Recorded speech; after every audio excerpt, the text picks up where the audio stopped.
Dans cet échange, en particulier, on va aborder une question qui va intéresser tout le monde, en tout cas celles et ceux qui veulent rejoindre une grande école d'ingénieurs pour savoir comment réussir sa candidature en école d'ingénieur et voir que ce secteur d'ingénieur aussi recrute énormément, beaucoup de besoins, beaucoup de perspectives pour vous.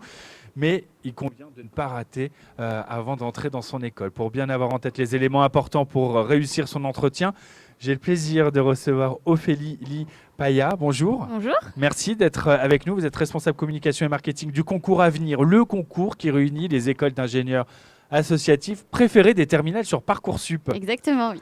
Je l'ai appris. Bonjour, merci vraiment d'être avec nous. Le concours Avenir, si vous deviez me le résumer, nous le présenter en quelques mots. Alors le concours Avenir, c'est un concours commun qui permet d'accéder à 7 grandes écoles d'ingénieurs qui sont Builders, l'ECE, l'EPF, l'EXI, les Sigelec, les Silves et les Staca. Ces écoles, elles sont réparties sur 18 campus en France et à l'étranger et elles recrutent des candidats de terminale à Bac+4. Qui peut être candidat à ce concours Avenir ? Quasi tout le monde. Nos écoles proposent 2 programmes. Le programme ingénieur en 5 ans, à savoir qu'elles sont toutes accréditées par la commission des titres d'ingénieur, et le programme bachelor en 3 ans, qui est un diplôme un peu plus professionnalisant, mais qui est très apprécié des entreprises. Au concours Avenir, on a 3 procédures bien distinctes en fonction du profil des candidats. La première procédure, c'est Avenir Bac, donc qui est pour les candidats qui vont passer le bac, qui sont en terminale actuellement. On a ensuite Avenir Plus pour les candidats qui sont déjà en Bac+1 jusqu'à Bac+4 et qui souhaitent continuer leurs études ou se réorienter grâce à la rentrée décalée dès février. Et enfin, on a Avenir Prépa qui concerne les étudiants en maths spé. Bon, j'imagine qu'il y a quand même des petits prérequis quand même pour intégrer une école d'ingénieur. Je pense notamment aux enseignements de spécialité qu'il faut choisir. Alors, on demande aux candidats d'avoir forcément un bon bagage scientifique. Et depuis l'année dernière, on a ouvert nos épreuves à d'autres profils de terminale générale. Donc, on a 3 profils. Le premier, c'est le profil violet, qui est en fait les candidats de terminale générale qui ont la spécialité maths plus une spécialité scientifique. Vous avez ensuite le profil jaune, qui correspond aux candidats de terminale générale avec 2 spécialités scientifiques sans la spécialité mathématique. Et enfin, le profil vert, qui correspond aux candidats de terminale générale avec la spécialité maths et une spécialité non scientifique, par exemple maths SES. Beaucoup de jeunes gens sont présents ici au Salon Your Future à Roland-Garros, beaucoup de lycéens. On va parler notamment des épreuves du concours Avenir pour les élèves de terminale. Comment ça se passe pour eux ?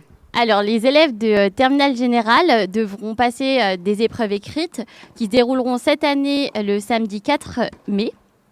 Donc, ils devront composer sur une épreuve de mathématiques, une épreuve de sciences et une épreuve d'anglais, sur des programmes bien spécifiques en fonction de la couleur de leur profil, justement. Toutes ces épreuves se dérouleront en QCM.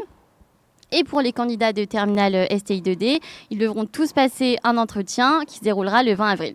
Concours, entretien, le dossier, est-ce qu'il est pris aussi en compte dans l'évaluation des candidats ? Oui, bien sûr. Alors, au concours Avenir, on va regarder les notes de première et de terminale, les notes de contrôle continu, mais également les notes de bac, notes de français.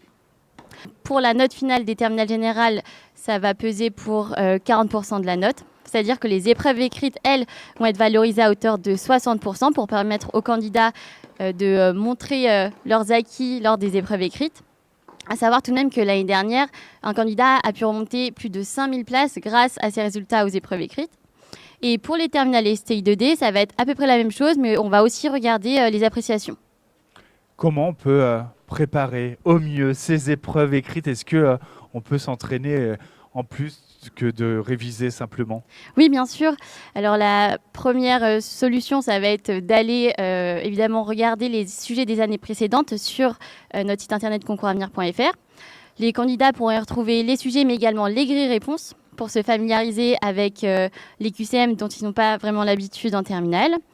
On leur conseille également de participer à des journées de préparation qui sont dans nos campus, où des professeurs les accompagnent pendant une journée pour leur donner des astuces sur la gestion du temps, comment remplir les petites cases réponses, mais aussi comment faire pour corriger une réponse.